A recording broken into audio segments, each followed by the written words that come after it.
एवं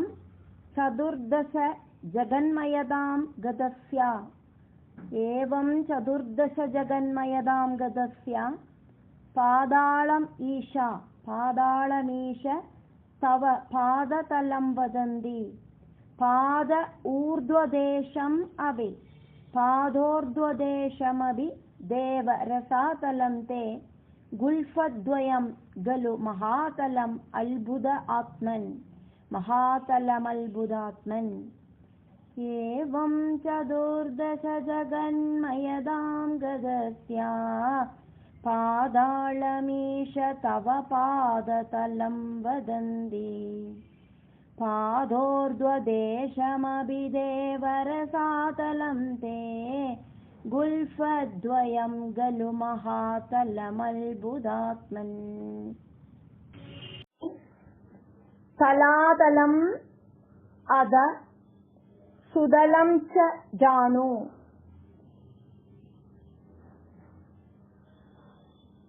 किंच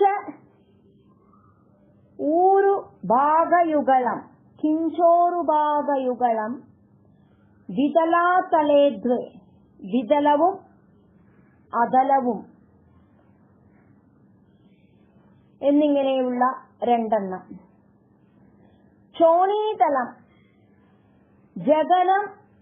അംബരം അങ്ക നാഭിഹി വക്ഷശ്ച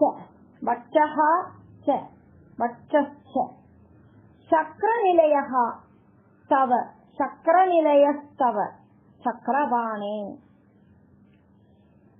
ജംഗേ തലാതലമദോ സുദലഞ്ച ജാനു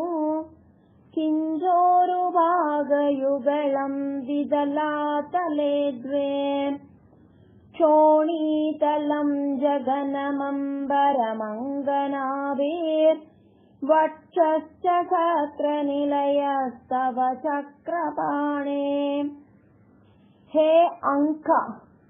चक्रपाणे तव जंके तलातलम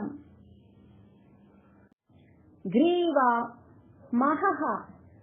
तव महस्तव मुगं च जनः तपः तु जनस्तपस्तु फालं शिरः तव शिरस्तव समस्तमयस्य सत्यं ग्रीवामहस्तव मुगं च जनस्तवस्तु फालं शिरस्तव समस्तमयस्य सत्यम् एवं जगन्मयदनो जगद आश्रितैः अपि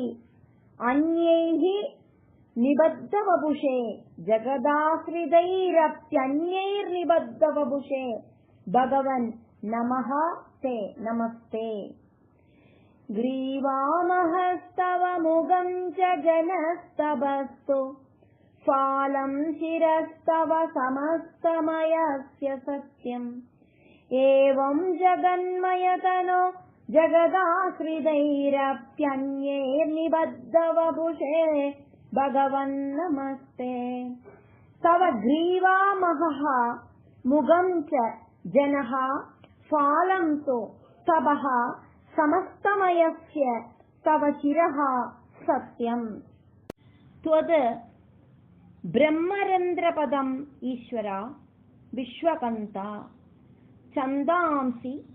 केशव गणाः तव गणास्तव केशपाशाः केशपाशा त्वद्ब्रह्मरन्ध्रपदमीश्वर विश्वकन्ता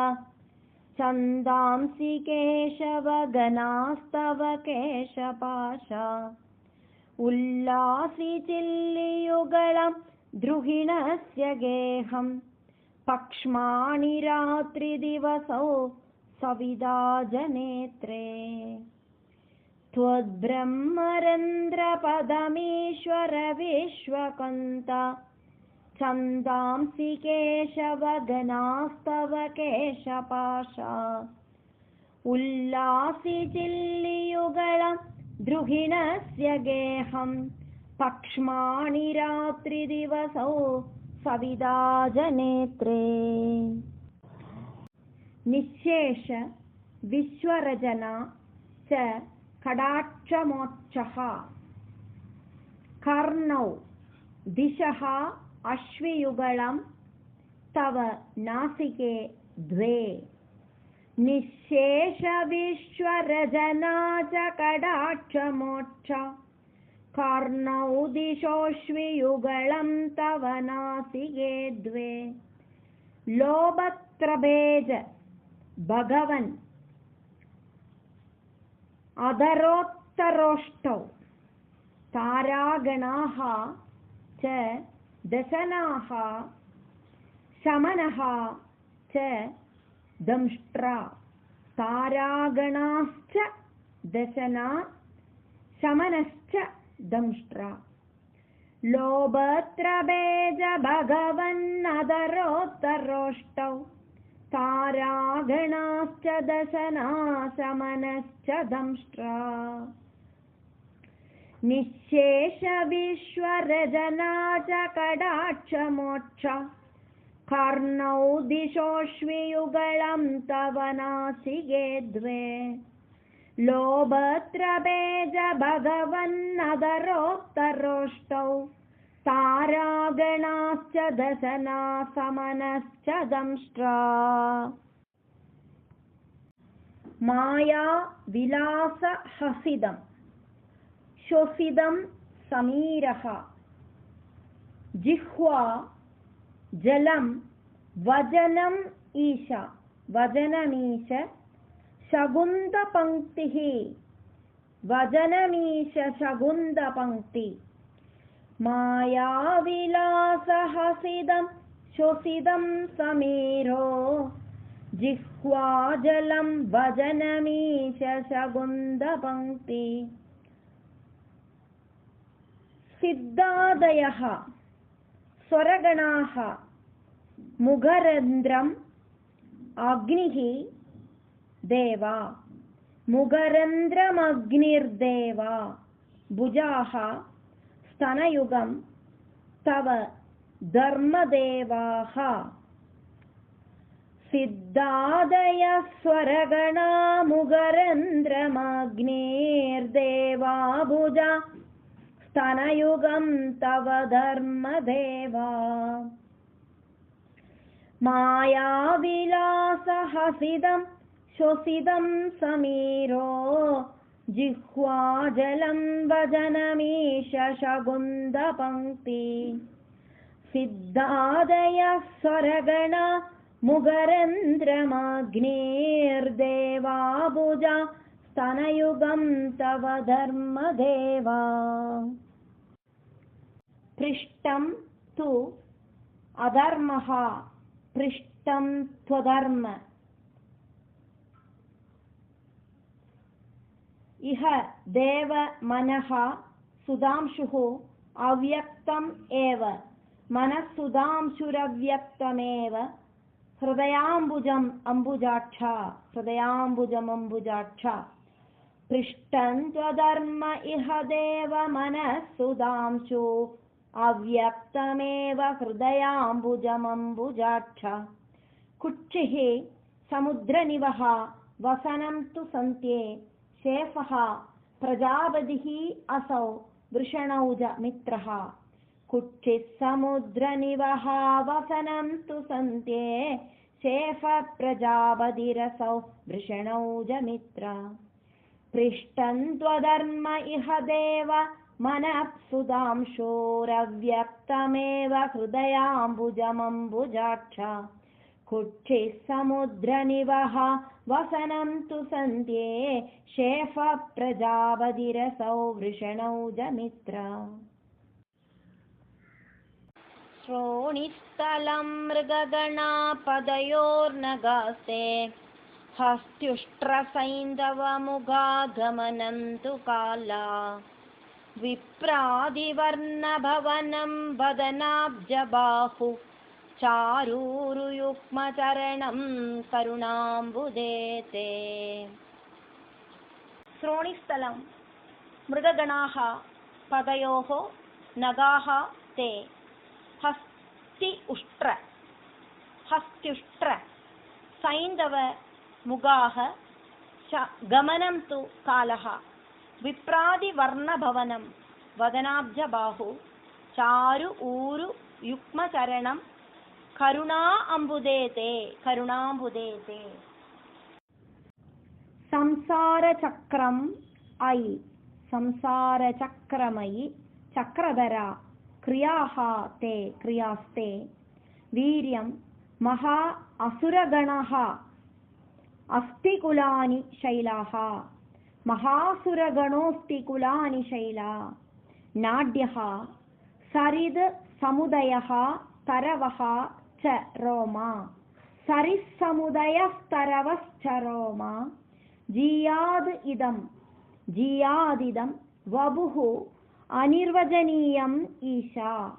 वपुरनिर्वचनीयमीशा संसारचक्रमयि चक्रधर क्रियास्ते वीर्यं महासुरगणोऽस्तिकुलानि शैला नाड्यसरिस्समुदयस्तरवश्च रोमा जीयादिदं वपुरनिर्वचनीयमीशा ईदृग्जगन्मयवपुस्तव कर्मभाजां कर्मावसानसमये स्मरणीयमाहो तस्यान्तरात्मवपुषे विमलात्मने ते वाधालयादिबनमोऽस्तु निरुन्दिरोगान् ईदृक् जगन्मयवपुः तव कर्मभाजाम् ईदृग्जगन्मयवपुस्तव कर्मभाजां कर्म अवसानसमये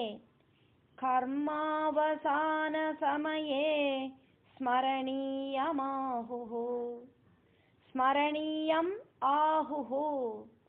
कर्मावसानसमये स्मरणीयमाहुः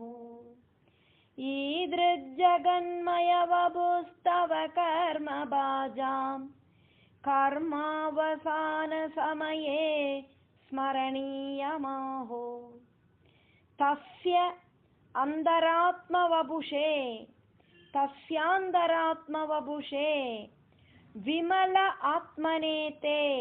विमलात्मने ते तस्यान्तरात्मवपुषे विमलात्मने ते